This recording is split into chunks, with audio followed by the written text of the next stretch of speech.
because we can do a lot about this. Here to help Dr. me Oz wants is all this to change gynecologist for all and of CBS us. News medical correspondent, Dr. Jennifer Here's a Ashton. Thank you. gynecologist and an interview Dr. Ashton with the list. helped create our survey. She knows the results as I do. We're going to talk you through this. Let's get to the survey.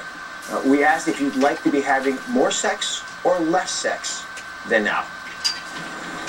Not surprisingly, based on what I just heard from these wonderful women behind me, over 90% of you want to be having more sex. Now, that's a very good thing. And because obviously if you don't want to have more sex, that's a major obstacle to us. So at least we appreciate there's an issue there, a problem there. So let's talk about why women aren't satisfied. Jen. Well, we've heard some of the reasons, Mehmet. I mean, it could be stress, it could be kids, it could be your marriage. There are a lot of reasons. But what the survey showed us is that there were 3 major areas that women were dissatisfied with: the foreplay, their libido, and their partner. Folks, you're on top of this, right?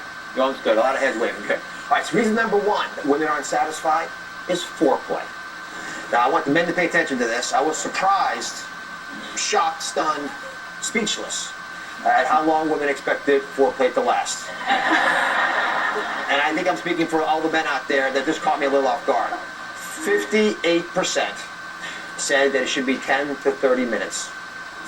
7%, if you notice, said over 30 minutes. Right? That's a long time. That could be exhausting.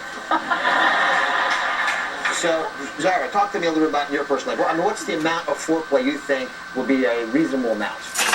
At least an hour. At least an hour? I want to enjoy my partner, my husband. You see why I'm speechless? All right, Jen, talk to me a little bit.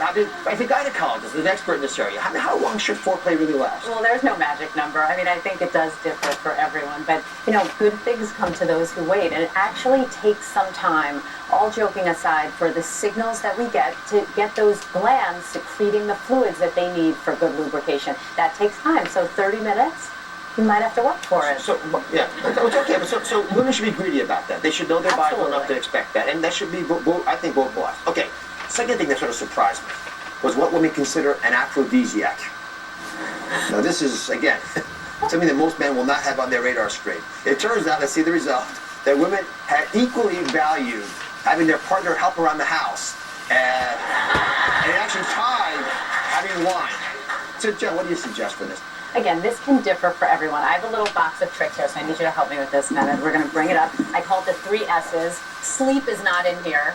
Although people could argue it could be. So the first thing is just spices. Okay, now we're not talking about putting these spices on our genitals. That will light a fire.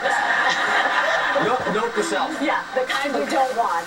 But things like Tabasco, cayenne pepper, black pepper, when we eat them, we know that we start to sweat, we feel hot. It is increasing blood flow all over the body, and that's always a good thing. The second thing is supplements. Now, things like Korean red ginseng, we're not exactly sure how it works, but anecdotally, some people find that when they take these supplements in moderate quantities, they can experience an increase in their libido. And the third thing, this is my favorite, stilettos. So I have mine on, always. But actually, an Italian study found that women who wore very high heels, they were actually engaging the muscles in their pelvic floor. Those muscles are important for a good sex life. Okay, reason number 2 that women aren't satisfied is the libido. Now, we got some specific things about this that, again, were a bit surprising. One of the questions asks you to describe the state of your libido. Now, pay attention to this result.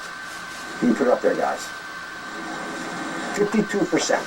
52% said it was average, 27% said better than ever, and 21% non-existent. So, Dr. Ashton, talk to me about women and their libido. What should they expect? Well, I think the one thing that people need to realize is that this is not a one-size-fits-all issue. So a lot of us wind up doing, as so many of these women have said, comparing our current libido with what our libido was maybe before kids, or when we were teenagers, or when we were early 20s. That's the only barometer we have. And it's a great point. And I think we're often harsh on ourselves for that reason. All right, we also asked if sex was painful.